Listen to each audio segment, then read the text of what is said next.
And I wouldn't say there was ever, at that point, I was exactly angry with God. I just chose to forget about him, I suppose, you know? Like, just like, you know what, I don't need you right now, I gotta focus on this. And that was obviously not the right choice. I started going through treatment on March 7th, 2013.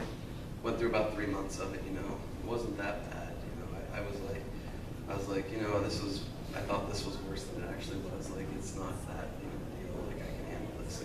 I got my amputation done on June 10th, the same year.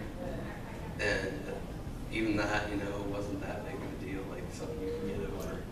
But then I start chemo again after my amputation. It's supposed to do another 6 months. And all of a sudden, for whatever reason, it starts hitting me so much harder than it used to. You know, I'd be to the point now where I couldn't stand up on my own. Every time in between treatments, I was going to the ICU because I had an infection. Temperatures of like 102, 103, and be in the ICU for days. And I was just getting really, really beat down by the time it came to middle to end of October. And I was just wanting to give up, you know. And I told my doctors, I said, like, is there a point where this stuff gets more dangerous than it becomes helpful? And they said, well, you know, there is a point, but they said, we don't think we've reached it yet, and we'd like you to continue on with the standard plan of treatment. At this point, I only had like a month and a half left of chemo, and so they just kind of wanted me to see me finish up. Well, I said, okay, you know, I'll go ahead and do it. At this point in my life, still kind of just, God's just being kind of pushed to the wayside, you know. I'm still going to church with my parents, but there's a difference between being at church and going to church. And so I talked to the doctors about that on October 14th, 2013. Got my next chemo treatment on October 23rd, 2013. And then 3 days later, October 26th, I was in a coma on life support. And what had happened is the chemo had actually eaten a hole in my colon, and it caused massive, massive infection. And I didn't have any white blood cells, or any bacteria fighting white blood cells in my body that time, because the chemo had killed them all. And so I was in there on life support, and the doctors told me, you know, they said, or they told my parents I was out, and they told my parents, like, you know, he's probably not going to live. Like, you need to start preparing for this. Like, if he lives, he's not going to walk again. He'd be lucky if he can talk again. And I went through a lot in those 2 weeks. You know, I saw a lot, experienced a lot. And then 2 weeks later, through the grace of God, he kept me here, and I started slowly waking up. But not only did I start slowly waking up, when I woke up, I realized, you know, I need God. Like, I need God. The need that I felt for him at that moment, I can't even explain, you know. I realized that he was the one who saved me. He was the one who kept me here. He has something for me, and I need him. And from that point on, the doctors, you know, kept throwing up hurdles. They're like, oh, well, you're gonna need 2 months of rehabilitation just so you can learn how to walk again. And we're gonna need to go through this whole course on teaching you how to talk again. And you're gonna be in here for a good while now. 3 months later, after I woke up, I was skiing in Colorado. That's all through God. And so that was the starting point of number 2, accepting Christ. And for me, I wouldn't even consider this like an instant, like all of a sudden, boom, I've accepted him, he's there, you know. It was at that point that I acknowledged, you know, I need Christ in my life. But it was a long, kind of slow process for me on fully accepting him into my life. You know, after that, I still kept going to the Catholic Church with my parents, and I don't know, like, nothing against Catholicism. You know, I have utmost respect for it, but I didn't feel that it was for me. You know, it wasn't the best way for me to become more spiritually connected with Christ. And so I came to college, you know, and all these different churches around here. I ended up going to the Catholic Church, you know, the first couple of weeks, and that's where I'd grown up. That's where I was comfortable my whole life. Then I walk through here, and I see all these people, and I'm like, wow, what's going on in there, you know? And everybody's like so nice, and they're coming up talking to me, and they're like handing me out stuff. I'm like, hey, check out our church sometime. I'm like, so you know, one Sunday I wake up a little late, and I'm like, man, I'm not gonna make it.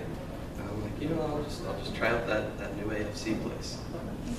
And I walk in, you know, and go through service, and it was a great service. I enjoyed it. At the end, this guy comes up to me, starts talking to me, and wanting to know all about me and knowing all about my life. And I thought he was crazy at the time. Sometimes we're still not so sure about Pastor Ray, but we still love him, you know. But yeah, he's like, yeah, anytime you want, just let me know. I'll take you out to lunch, and I'll hear your story and get to know you. And that blew my mind, because the fact, like, here's this guy. It's my first week here, and all of a sudden he just sees, just because I'm a new face, he wants to know my entire life story and know everything about me. That blew my mind. So I'm like, you know, I'll see what this church is all about. I started coming to AFC more and more, and I realized, you know, like, this is for me. Like, this is what I need to become closer to God. And yeah, and I started working with Pastor Ray, meeting up with him every couple of weeks. You know, we were working through the Multiply discipleship program, and we were sitting in El Campo one day. I think this was about like November of this year or something. I don't know, somewhere around there.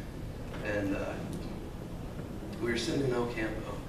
We were talking about, you know, like fully accepting Christ into your life. And you know, he asked me if I'd been saved yet, and I said, well, you know, like, Christ has always been a part of my life, but like, I don't know if I've ever like fully acknowledged to him directly, like, you know, Christ, I want you and I need you in my life. And Ray was like, well, let's do it right now.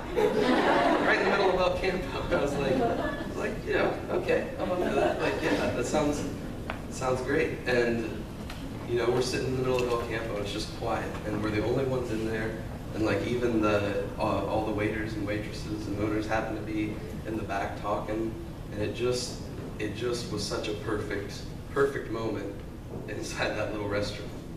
And it was right then and there that, you know, I fully accepted Christ into my life, and right then and there that I was fully saved. Glory. Yeah.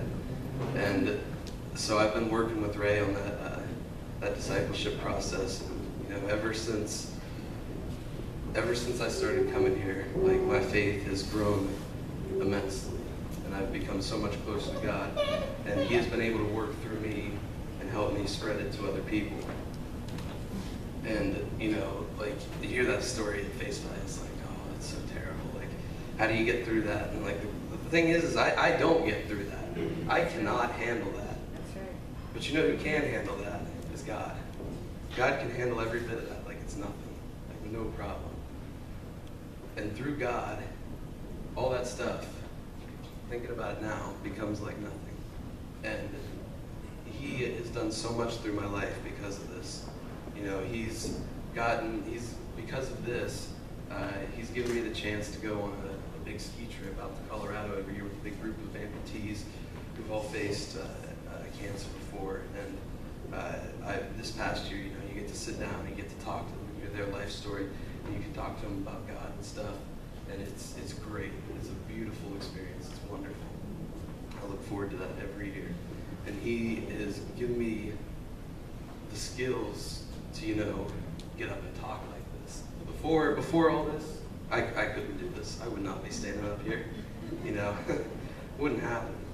But through all this, God taught me how to, you know, be, I guess, a more outgoing person, you know. Even little stuff like that. Like, through him, you know, all of this has been done in my life, and you know, I couldn't be happier right now.